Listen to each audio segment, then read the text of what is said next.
Bonjour à tous, bienvenue pour ce nouvel audio. Alors aujourd'hui je vais vous faire la lecture et le commentaire de mon dernier article qui s'intitule Le symbolisme du trickster. Donc le trickster, c'est un personnage ambivalent, paradoxal, qu'on va retrouver dans de nombreux mythes et autres récits sacrés. Et donc je vous ferai le commentaire à la fin de la lecture. Avant de commencer, petit pouce bleu, abonnez-vous. Je vous mets en description le lien de mon Tipeee et de mon dernier livre, Homo Mythologicus, pour ceux qui veulent soutenir mes travaux. Et je commence la lecture. Donc comme d'habitude, je commence par une petite citation en exergue de Mircea Eliade, issue de son dictionnaire des religions. Voilà, alors ouvrez les guillemets. Un trickster est un personnage roublard, humain ou animal, capable de se transformer, facétieux, qui existe dans les mythes de tous les continents et se camoufle souvent dans une des divinités ou semi-divinités des grandes religions, comme Seth dans la religion égyptienne, Prométhée dans la religion grecque ou Loki dans la religion scandinave.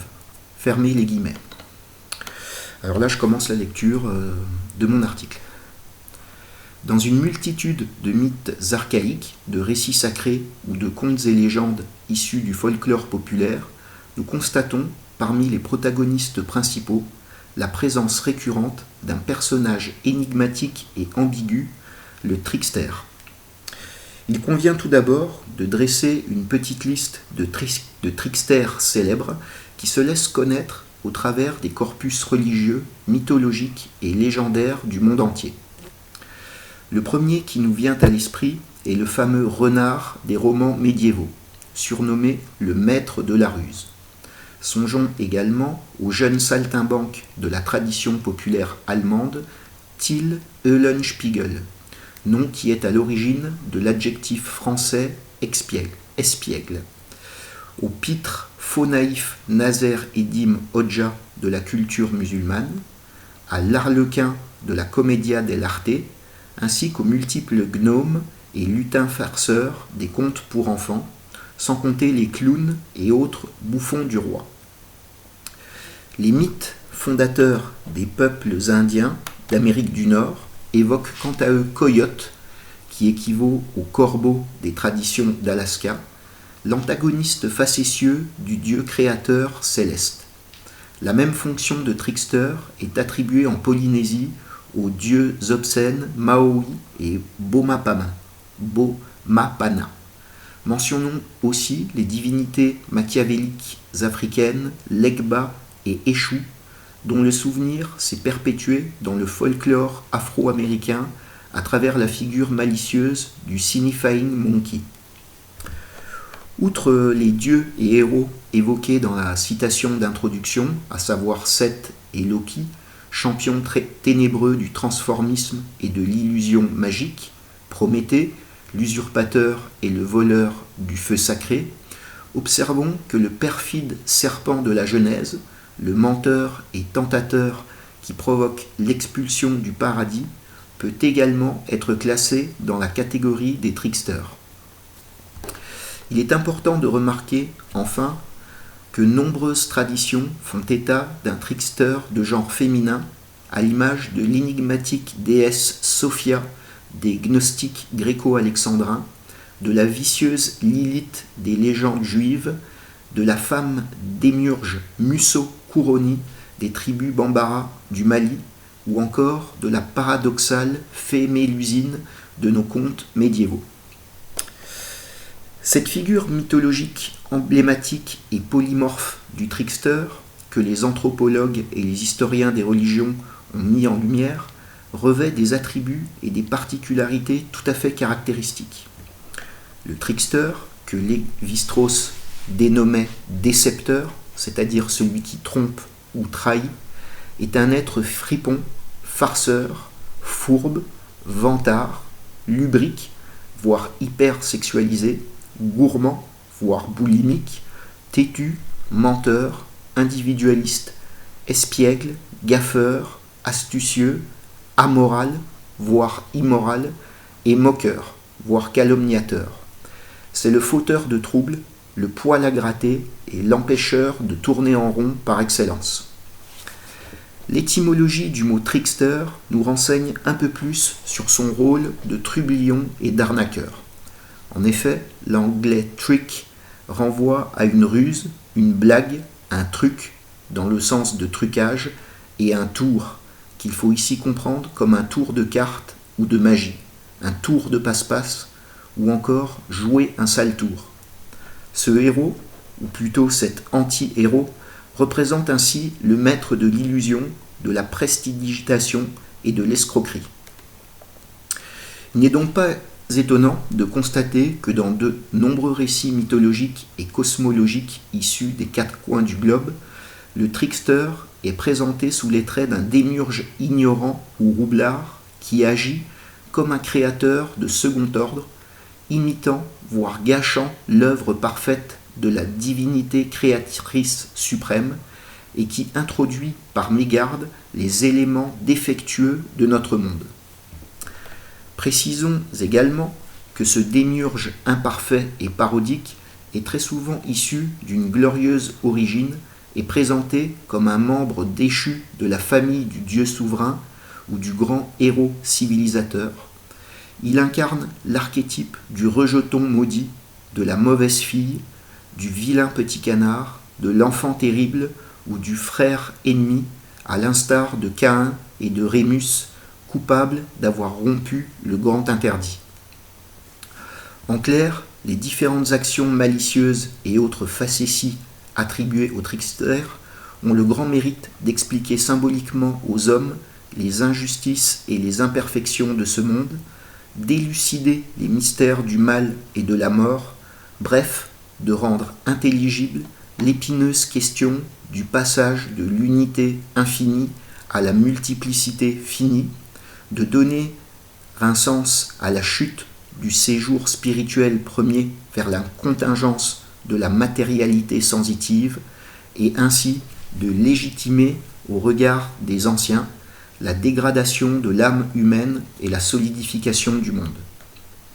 De fait, chez de nombreux peuples et suivant les divers scénarios de leurs mythes respectifs, le personnage du trickster est tenu responsable de l'apparition du vieillissement et de la mortalité des créatures, de la sexualité, des douleurs de l'enfantement, de l'obligation de travailler, des difficultés de subsistance, des guerres, des tabous claniques, etc.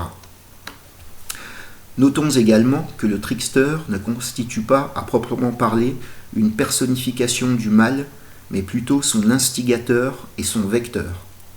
Il n'est pas vraiment possible de l'amalgamer entièrement à la figure maléfique du diable, car, bien que partageant certains de ses attributs, trompeur, menteur, mauvais imitateur, le trickster n'agit jamais en toute conscience lorsqu'il viole les interdits et ne comprend pas la pleine portée de ses actes aux conséquences pourtant funestes. On peut ainsi affirmer qu'il n'est pas le malin, mais juste un gros malin ou un petit malin, une sorte de joueur cosmique versatile qui n'incarne pas les ténèbres, mais seulement l'écran qui fait obstacle à la lumière, ou le porteur d'une lumière dégradée. Il est en cela luciférien, non pas satanique. C'est un entremetteur plus grotesque que méchant entre l'ici-bas et l'au-delà. À cet égard, remarquons que dans tous les mythes où apparaît le trickster, celui-ci ne termine jamais ses aventures en vainqueur. Soit il finit emporté par le désordre qu'il avait lui-même engendré, soit il est implacablement puni par le héros solaire ou le dieu souverain, soit il se repent sincèrement et essaie de réparer tant bien que mal ses erreurs, marquant par là le retour final à l'unité et la toute-puissance du grand bien. S'appuyant sur nombreux exemples de tricksters et de trickstresses à travers le monde, l'historien des religions Ioan Kouliano nous renseigne un peu plus sur la nature ambivalente de ceux-ci et sur la trame scénaristique générale qui se cache derrière les divers mythes du démiurge roublard. Ouvrez les guillemets. On peut caractériser comme suit le mythe de Sophia. Un personnage féminin est en crise érotique et se révolte, à tort ou à raison, contre l'ordre patriarcal de sa famille. À la suite de ses actions, un monde inférieur, habitat inconfortable de l'homme, viendra à l'être et sera détérioré aux dépens de l'humanité.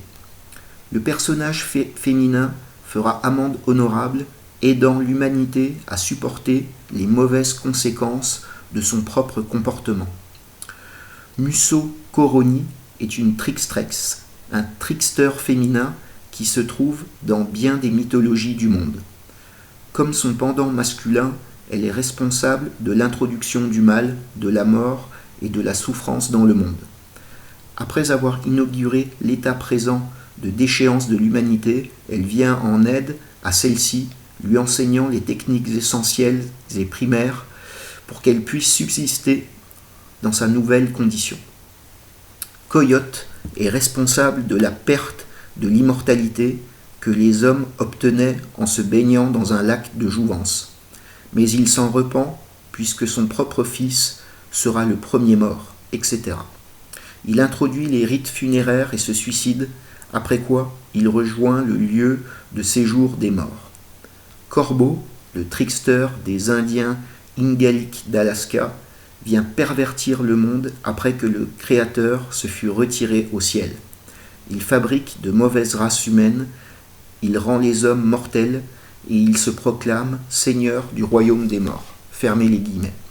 Donc ça c'est dans un livre qui s'intitule Les gnoses dualistes d'Occident. Après ces quelques précisions, nous tenons à terminer cet article en nous penchant sur le symbolisme ontologique que révèle le mythe du trickster, sur ce qu'il a à nous dire au sujet de l'intériorité humaine et de la psychologie. Nous portons tous en nous-mêmes un trickster. Il correspond bien entendu à notre psychisme inférieur, à notre petit moi changeant. C'est la partie charnelle et passionnelle de notre être, tournée vers les appétits du ventre et du bas-ventre, égocentrique, distraite, impulsive, qui ment aux autres et à elle-même, porteur de nos vices et de nos folies les plus inavouables. Dans une perspective traditionnelle, la définition du trickster individuel donnée par les membres de l'école psychanalytique à partir des travaux de Jung n'est pas soutenable. Selon eux, l'archétype du fripon mythique renvoie au concept d'enfant intérieur ou d'enfant divin qui constituerait notre âme primitive, non civilisée, à peine sortie de l'animalité, en voie d'évolution vers l'âge adulte. Cette vision est à nos yeux fausse, car les aventures du trickster ne peuvent en aucune façon être mises en rapport avec la période de l'enfance, marquée par la sincérité, la pureté des sentiments, la gratuité du geste, l'inconscience de ses erreurs et l'absence de besoins sexuels, mais plutôt à l'adolescence, caractérisée par la rébellion, le narcissisme, la fascination pour le sexe causée par les hormones et une certaine cruauté maligne. Dès lors, à notre époque d'adolescence généralisée, le but de tout homme véritable, à l'instar du Dieu souverain ou du bon héros, sera de combattre, de calmer, de maîtriser et de pardonner finalement ce trickster intérieur, tapi dans l'ombre tout au long de notre existence, se tenant toujours prêt à nous jouer ses mauvais tours. Voilà, et donc là se termine cet article donc sur le symbolisme du trickster. Donc c'est un petit article sur un personnage, comme on l'a vu, récurrent dans de nombreux mythes, dans les contes et légendes, et même dans les grandes religions. On a vu à travers ce texte qui peut tout à fait correspondre au serpent de la Genèse. Donc c'est un personnage qui sert à expliquer l'introduction du mal, de la mort, de la chute, de la solidification de notre monde et la déchéance, on va dire, de l'être humain qui passe d'un état spirituel et éthéré donc que ce soit l'âge d'or ou le paradis, pour chuter ici-bas dans le monde sensible de la matière, le monde des dualités, comme je l'ai dit, marqué notamment par le mal, la mort, la maladie, la vieillesse, le travail. Donc c'est exactement ce qu'on voit dans la Genèse, où le serpent tentateur et menteur, donc comme beaucoup de tricksters, pervertit et arrive à tromper le premier couple humain qui vivait donc au paradis terrestre, et tout cela, enfin son action cause l'expulsion du premier couple qui désormais va être soumis à la mort, au travail et aux douleurs de l'enfantement. Donc ce personnage, comme je l'ai dit, il représente aussi notre part intérieure inférieure, ce que j'appelle l'âme basse, tournée vers les besoins du ventre et du bas-ventre. D'ailleurs, on le voit parce que de nombreux tricksters sont hyper sexualisés, boulimiques, et également menteurs, comme exactement on va se mentir à nous-mêmes. Ils sont également vantards et égoïstes, exactement comme notre âme basse très narcissique, notre petit moi auto-centré. Donc voilà, donc comme je l'ai dit en fin de l'article, moi je ne partage pas du tout ce qu'en a dit l'école psychanalytique qui a travaillé sur le trickster, qui nous dit que ce trickster correspond à notre enfant intérieur, donc comme si c'était un peu notre âme primitive, notre âme animale prête à être humanisée. On sait que de toute façon l'école psychanalytique rejoint l'évolutionnisme, où on part du bas pour aller vers le haut, et on explique toujours le haut par le bas et l'infrahumain. Et donc, comme je l'ai dit, ce n'est en aucun cas notre enfant intérieur, qui au contraire, dans toutes les traditions véritables, doit être retrouvé. On peut penser à la fameuse phrase du Christ « Seuls viennent à moi les petits-enfants ». Justement, le but d'une initiation est de revenir à un état non fracturé, et justement de revenir à cet état d'enfance, de simplicité, sans, on va dire, cette construction du moi qui se fait à partir de l'adolescence. Donc on pourrait dire que le trickster, c'est l'éternel adolescent qui sommeille en nous. Et comme je l'ai dit, à l'adolescence, c'est une période où on se cherche, où notre ego se construit, voire même est renforcé. Une époque très sexualisée, comme je l'ai dit, avec les hormones, et une époque finalement très cruelle et paradoxale, ambivalente, exactement comme le trickster. Donc encore une fois, l'école psychanalytique nous propose une inversion de la perspective traditionnelle véritable.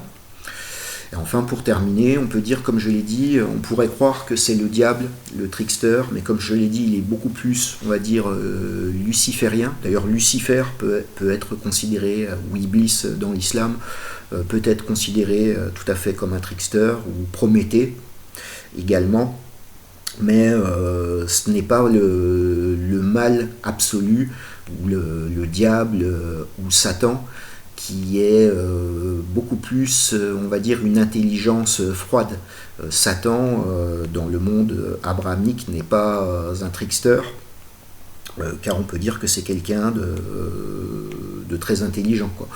Et si on pouvait donner, moi j'aime bien les exemples, si on pouvait donner l'exemple par exemple d'une salle de classe, en primaire par exemple, ou au collège, Satan, ça serait l'élève qui ne dit rien et qui fait ses coups en douce de façon calculée, alors que le trickster, ça serait celui qui fait son malin et ramène sa fraise pour faire rigoler les autres, mais qui n'est pas vraiment méchant dans son fond intérieur, quoi. Voilà, donc j'espère que ce petit article vous a plu. Je serai mercredi soir à 21h sur la chaîne de Jo la Tradition. Je vous ferai l'annonce sur l'onglet communauté pour parler de l'architecture troglodytique et plus précisément des Kartruts de Rhénanie-Palatinat en Allemagne. Vous allez voir, il y a des choses très impressionnantes, très anciennes, comme d'habitude avec Grégory Tiki Viracocha. Et je ferai une libre antenne normalement samedi, donc on sera le 1er octobre à 21h. Voilà, donc comme je vous l'ai dit, abonnez-vous, pouce bleu pour le référencement. Je vous ai mis le Tipeee et mon dernier livre en description pour ceux qui veulent soutenir mes travaux. Et je vous dis, écoutez, bonne continuation à tous et à très bientôt.